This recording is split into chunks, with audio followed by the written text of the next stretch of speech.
Przedwczesne zużycie folii grzejnej wynika w większości z nieprawidłowości związanych z metalowym separatorem. Nie jest to prowadnica, jest to element, który zastąpił separatory wałka górnego.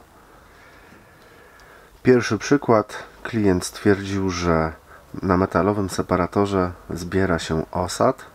Jest on za blisko folii, więc klient wygiął metalowy separator, żeby znajdował się on w większej odległości od folii, co oczywiście doprowadziło do natychmiastowego porysowania folii. Tu jest przykład separatora, który został nieprawidłowo oczyszczony i została zdarta warstwa teflonu. Dlatego niemal natychmiast gromadzi się tutaj bardzo dużo zaschniętego toneru. Jak usuwać toner? Jest to najważniejsze zagadnienie.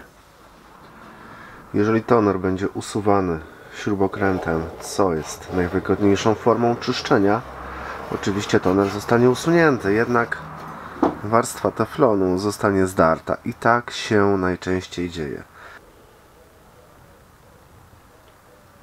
Tutaj widać, że separator jest wyczyszczony, ale nie ma na nim warstwy teflonu, jest ona zdarta.